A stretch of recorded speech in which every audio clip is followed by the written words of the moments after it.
देख लेते हैं क्या बोल रहा है इसमें। क्या शून्य एक परिमेय संख्या है? क्या इसे आप p/q के रूप में लिख सकते हैं, जहाँ p और q पूर्णांक है और q नॉट इक्वल 0। जिस समय हम पढ़ा रहे थे उस समय हम परिमेय और अपरिमेय दोनों के बारे में चर्चा किए थे ना। इसमें बोल रहा है क्या शून्य एक परिमेय संख्या है? तो हाँ बिल्कुल है, क्योंकि शून्य को हम p/q के रूप में लिख सकते हैं। जैसे देखो ये शून्य है ना, तो अगर कुछ नहीं है बटे में तो हम एक रख सकते हैं, और एक जब रखेंगे इसे हम किस रूप में ला दिए। और हमने क्या बताया था, परिमेय संख्या उस संख्या को कहेंगे जो पहले से p/q के रूप का हो या जिसे हम p/q के रूप में बदल सकते हैं। ये चीज़ें बोले थे या नहीं बोले थे? अब इसमें से पूछ रहा है हम लोगों से क्या शून्य एक परिमेय संख्या है? तो इसका उत्तर क्या होगा? हाँ है, हाँ है। इसके बाद देखो क्या बोल रहा है, क्या इसे आप p/q के रूप में लिख सकते हैं? हाँ है, इसे हम p/q के रूप में लिख सकते हैं ना। और इसमें बोल रहा है जहाँ p और q पूर्णांक है और q नॉट इक्वल 0 है।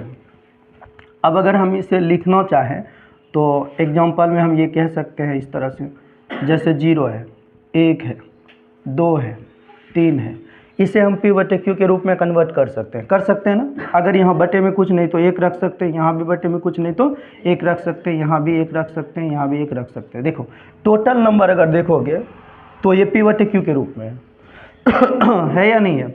और p/q के रूप में इसका मतलब हम इसे क्या कह सकते हैं, कौन सा नंबर कह सकते हैं? रेशनल नंबर यानी परिमेय संख्या। क्या कह सकते हैं? परिमेय संख्या।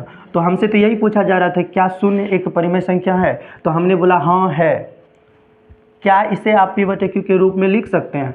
हम इसे p/q के रूप में क्या कर सकते हैं? लिख सकते हैं। जैसे एग्जांपल के तौर पे 0 रखे, 1 रखे। 0 को लिखने की बातें हो रहा था, हम ये 1 2 3 इसलिए रखे कि ताकि एक्स्ट्रा चीज़ें भी समझ आ जाए।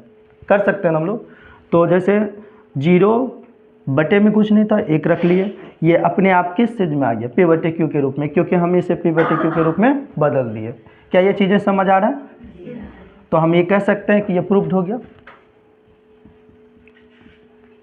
कल तुम लोग उतारा था। ठीक, दूसरा नंबर सवाल देखते हैं।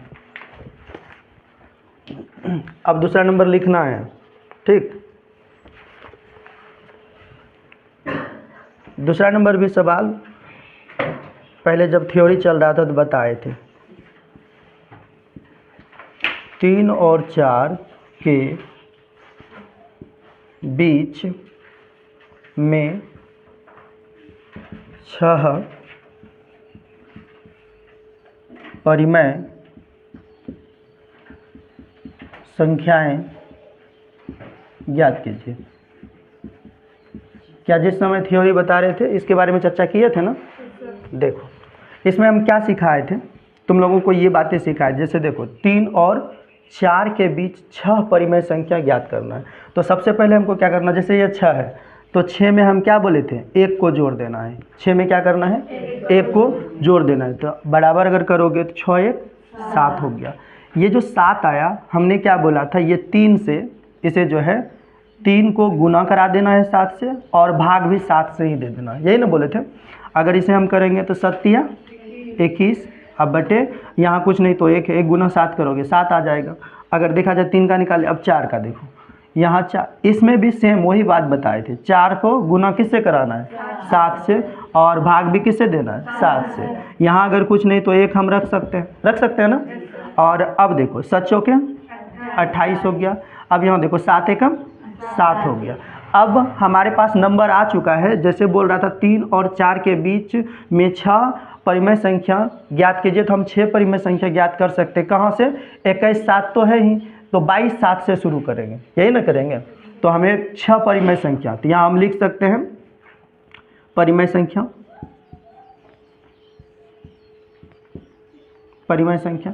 यहाँ देखो 21 बटे 7 तो है ही, तो हम शुरू कहाँ से करेंगे, 22/7, उसके बाद 23/7 हो जाएगा, 24/7, 25/7 आ गया। इसके बाद देखो 26/7 आ गया, और फिर 27/7। इसके बाद अगर देखोगे तो 28/7 आता है, और इससे पहले अगर देखोगे 22 से तो 21/7 आता है। अब अगर तुम डिनोटेट करोगे तो कहने का मतलब 3 और 4, तो 3 का मौन हम ये निकाले हैं और 4 का मौन ये निकाले हैं। इसके बीच कितना देखना था, 6 देखो है टोटल, 1 2 3 4 5, सॉरी यहाँ है छोटी है, 1 2 3 4 5 6 आ गया परिमेय संख्या। क्यों है परिमेय संख्या, क्योंकि ये P/Q के रूप का है ना। तो ये चीज़ें हमने थ्योरी में भी बताया था। क्या सबको समझ आया, उतार लो।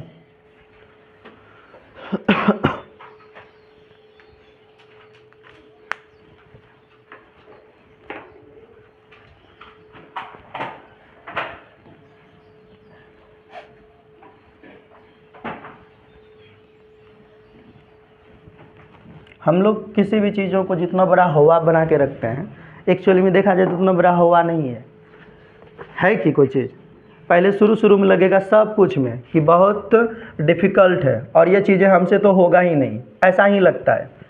देखो इसी टाइप में से इस क्या बोलेंगे हम, इस सवाल को और बेहतर तरीके से समझने के लिए हमने एक चीज़ और बोला था, अल्टरनेट। यहाँ 3 4 है तो हम कोई भी नंबर चेंज करके भी बना सकते हैं, बोले थे ना।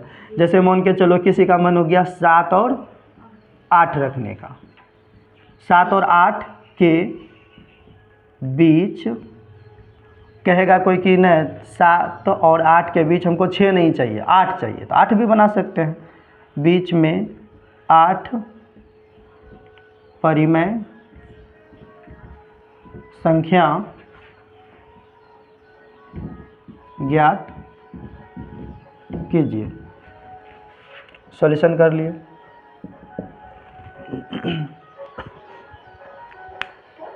नीचे पहले उतार लो, उसके बाद आगे देखते हैं। बहुत बढ़िया, ये भी रिकॉर्ड हो रहा है। क्या बोले, अच्छा है ना, स्टूडेंट को गाना भी चाहिए।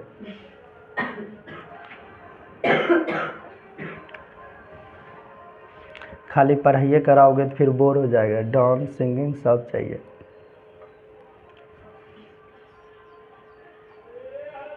अब मिटाए रहे, हरा सब्जी भी आ गया।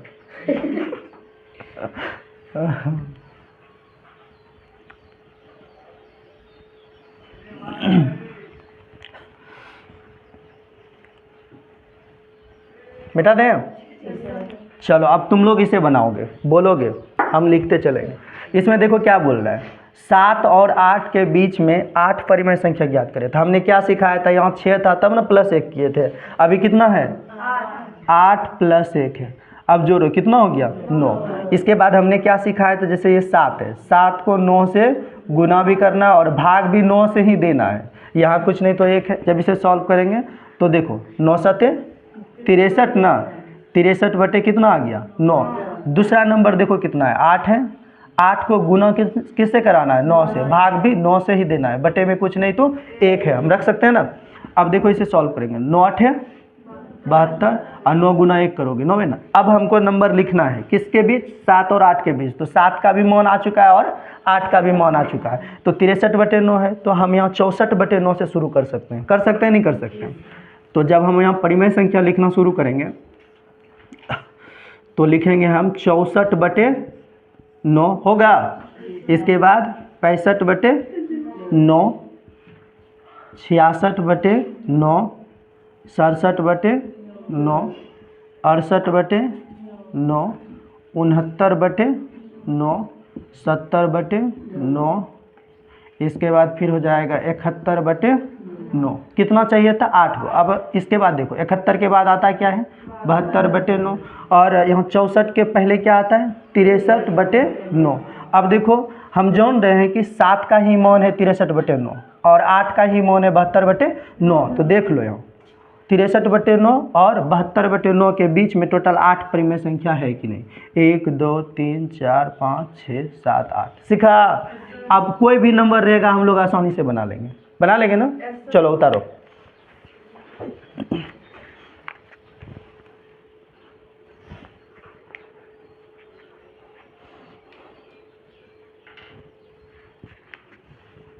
अब तीसरा नंबर सवाल, ये तो हम अपने से ना सेट कर दिए। तीसरा नंबर सवाल इसके बाद बनाते हैं। 3/5 और 4/5 के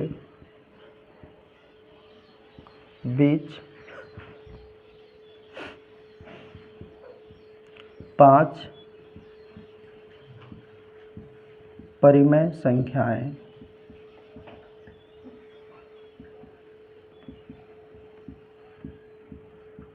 ज्ञात कीजिए। अब कुछ कुछ चीज़ें समझ आ गया। दुनिया शकल को देखती है, अकल को? किसको? अब अकल को देखती है। कुछ दिन तक देखता है लोग शकल को, उसके बाद लोग अकल को देखता है। इसलिए हमेशा हम बोलते हैं टैलेंट पे ध्यान दो। इसलिए कुछ नहीं सोचना है कैसा चेहरा आ रहा है, क्या आ रहा है, उससे कोई लेना देना नहीं है। केवल पढ़ाने से मतलब, बस। और तरीका पढ़ाई का वही होना चाहिए जिस तरीके से बच्चे को समझ आ जाए, बस उस तरीके से पढ़ाना है।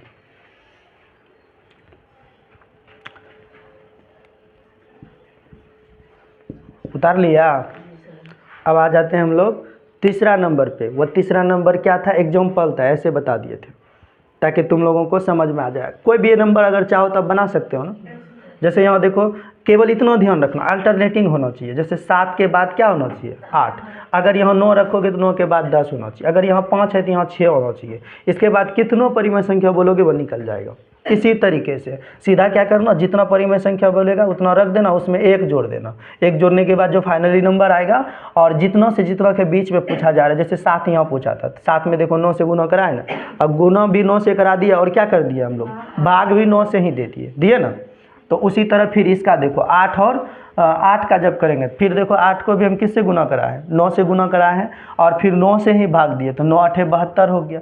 अब फिर 9 गुना 1 करेंगे, 9 होगा। तो अब फाइनली 7 का मान आ गया हम लोगों के पास 63/9, और 8 का मान आ गया 72/9। तो हमने 63/9 से लेके 72/9 के बीच में 8 परिमेय संख्या ला दिया। अब उसी टाइप का एक सवाल है, लेकिन ये पहले से बटे में है ना। यहाँ देखो कितना है, 3/5 और 4/5 के बीच 5 परिमेय संख्याएं ज्ञात करें।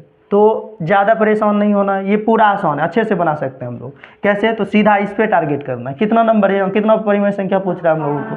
5 पूछ रहा है। 5 में क्या करना है? 1 को जोड़ देना है। 5 1 कितना होता है? 6 होता है। अब समझ पा रहे हैं? अब 6 होता है तो यहाँ जो भी नंबर इसी से क्या करना है? 6 से गुना भी करना है और भाग भी करना है, यही ना करना है हम लोगों को। तो यहाँ देखो कितना आ जाएगा, 3/5 गुना 6 से गुना कर दिया और 6 से भाग कर दिया। अब इसको फाइनली जब करेंगे तो 6 तिया 18 और 6 पंचे 30। कहने का मतलब कितना आ रहा है? 18/30। अब दूसरा नंबर देखो, हम चाहे जैसे कटा भी सकते हैं, कोई दिक्कत नहीं, कटाने के बाद भी उतना ही नंबर आएगा। अब यहाँ देखो फाइनली कितना है? 4/5। इसमें गुना कितना से कराओगे? 6 से, और भाग भी कितना से दोगे? 6 से। 6 6 के 24/6 पंचे 30 आ गया। फाइनली हमारे पास 3/5 का ये नंबर कितना आ रहा है? 18/30, और 4/5 का कितना आ रहा है? 24/30। यानी कहने का मतलब हमको शुरू करना है 18/30 से। ये तो ऑलरेडी इसका मान है। अब इसके बाद का नंबर होगा 18 है, तो यहाँ क्या हो जाएगा? 19/30 होगा। फिर हो जाएगा 20/30 हो जाएगा, 21/30 हो जाएगा, 22/30 हो जाएगा, और 23/30 हो जाएगा। इसके बाद फाइनली देखो 24/30। अब देखो इसके और इसके बीच कितना पूछ रहा था? 5। 1 2 3 4 5 आ गया फाइनली आंसर। समझ आया? उतारो।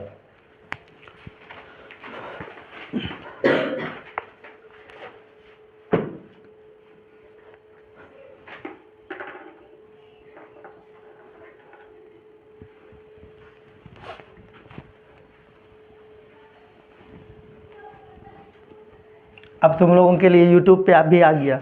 क्लास में अगर कोई चीज़ बाई चांस नहीं समझ आया, यूट्यूब पे जाके सर्च करके देख लेना। सेम यही वीडियो ना रिकॉर्ड हो गया।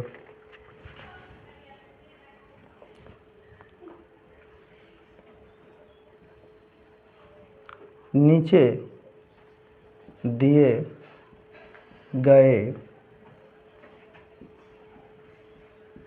कथन सत्य है या असत्य, कारण के साथ अपने उत्तर दीजिए। पहला सवाल, प्रत्येक प्राकृत संख्या एक पूर्ण संख्या होती है। लिख लिया? नीचे लिखा ना, जल्दी लिखो ना। लिखना क्या, अपने से भी बना सकते हो, यहाँ से देखना जरूरी है। हम हमेशा बोलते हैं सीखने का प्रयास करो, रटने का एक भी चीज़ों पे ध्यान नहीं देना है। रटा हुआ चीज़ हमेशा याद नहीं रहता, भूल जाते हैं। लेकिन वही अगर हम समझ के बनाएंगे तो हमेशा याद रहेगा, और दूसरों को भी तुम समझा सकते हो, समझोगे तब। अब यहाँ देखो 4 नंबर, ये लास्ट सवाल है, मतलब कहने का अर्थ इस चैप्टर का लास्ट सवाल है। हम लोग किस क्लास का सॉल्व कर रहे हैं मैथ? 9th क्लास का। 9th क्लास का मैथ सॉल्व कर रहे हैं, प्रश्नावली 1.1, जिसमें से हमने 3 सवाल बनाए। 3 सवाल की जगह 1 सवाल एक्स्ट्रा बनाया था। किस चीज़ के लिए? एग्जाम्पल के लिए, ऐसे समझने के लिए, और अच्छा हम बना पाए ना। अब आ गए 4 नंबर पे, क्या दिया हुआ है? नीचे दिए गए कथन सत्य है या असत्य, कारण के साथ अपने उत्तर दीजिए। अब यहाँ बोल रहा है प्रत्येक प्राकृत संख्या एक पूर्ण संख्या है। हमने जब थ्योरी शुरू किया था तुम लोगों को सिखाया था प्राकृत संख्या, गिनती की संख्या को प्राकृत संख्या कहते हैं। तो हम जानते हैं गिनती कहाँ से शुरू करते हैं, समझाने के लिए। देखो गिनती हम शुरू करते हैं 1 से, कभी भी हम गिनती शुरू करते हैं 1 से ही करते हैं। 1 2 3 4 5, इस तरह से हम अनंत तक चल सकते हैं ना। तो बोल रहा है प्रत्येक प्राकृत संख्या, ये प्रत्येक प्राकृत संख्या एक पूर्ण संख्या। हमने क्या बोला था? गिनती की संख्या में अगर शून्य को शामिल कर दे तो वह कौन सा संख्या कहलाने लगता है? पूर्ण संख्या कहलाने लगता है। जैसे देखो गिनती की संख्या है ही, इसमें ही हम क्या शामिल कर दे? पूर्ण संख्या। तो प्रत्येक प्राकृत संख्या एक पूर्ण संख्या होती है। बोलो हाँ या ना। कहने का मतलब प्रत्येक प्राकृत संख्या पूर्ण संख्या है, इसके अलावा 0 भी है। समझ पा रहे हो ना। लेकिन हमसे ये पूछ रहा है प्रत्येक प्राकृत संख्या पूर्ण संख्या है या नहीं है? इसका उत्तर होगा हाँ है, यही ना होगा। चलो देखो आंसर भी देख लेने इसका, उतार लो तब तक तुमको।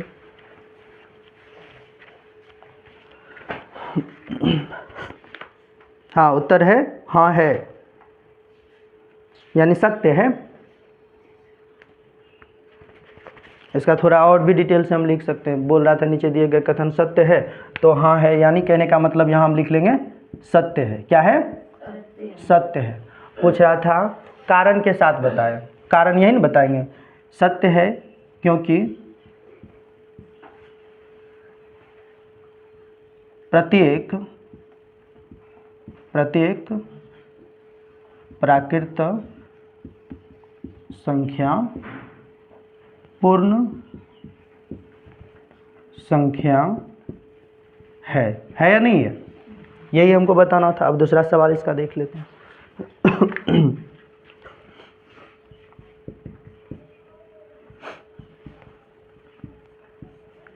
प्रत्येक पूर्णांक एक पूर्ण संख्या होती है। दूसरा सवाल पे आ जाएंगे। प्रत्येक पूर्णांक एक पूर्ण संख्या होती है। तो हमने ये भी बताया था पूर्णांक में क्या होता है? 0 भी होता है, प्लस वाला भी मान होता है और माइनस वाला भी होता है, यानी इसी को ना पूर्णांक कहेंगे। जैसे देखो 0 1 हो गया, 2 हो गया, 3 हो गया, इसी तरह अनंत तक चलेगा। इसमें माइनस वाला भी मान होता है, -1 -2 -3 ... ये माइनस तक, कहने का मतलब ये भी कहाँ तक चलेगा? इन्फिनिटी तक, अनंत तक चलेगा। चलेगा ही नहीं चलेगा। ये भी अगर देखा जाए तो अनंत तक, चलेगा ना? कहने का मतलब हम अनंत दर्शा सकते हैं, ये प्लस में हो या माइनस में।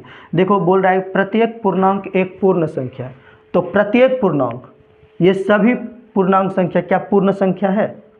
अब इसमें से हम जानते हैं पूर्ण संख्या के लिए क्या चाहिए, 0 1 2 3 चाहिए। क्या चाहिए? 3 चाहिए। तो तुम ही लोग बता इसमें क्या होना चाहिए, इसका आंसर क्या होना चाहिए? सत्य होना चाहिए या असत्य होना चाहिए? क्या होना चाहिए?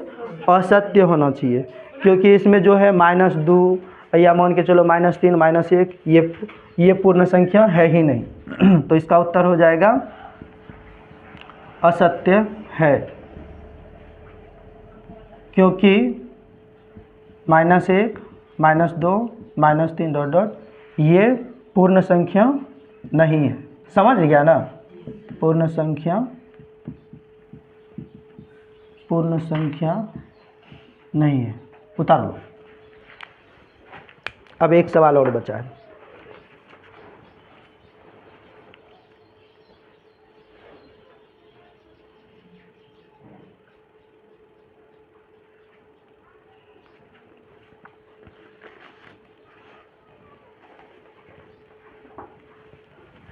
ये फर्स्ट नंबर मिटा सकते हैं।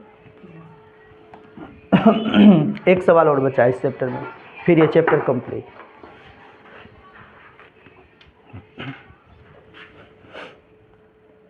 तीसरा नंबर, प्रत्येक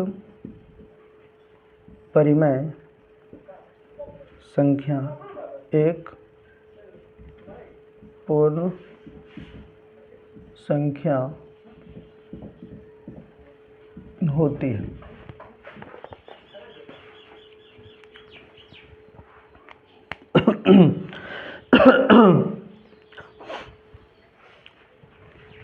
अच्छा देख रहे हो ना एक चीज़, थ्योरी पढ़ा हुआ काम आता है या नहीं आता?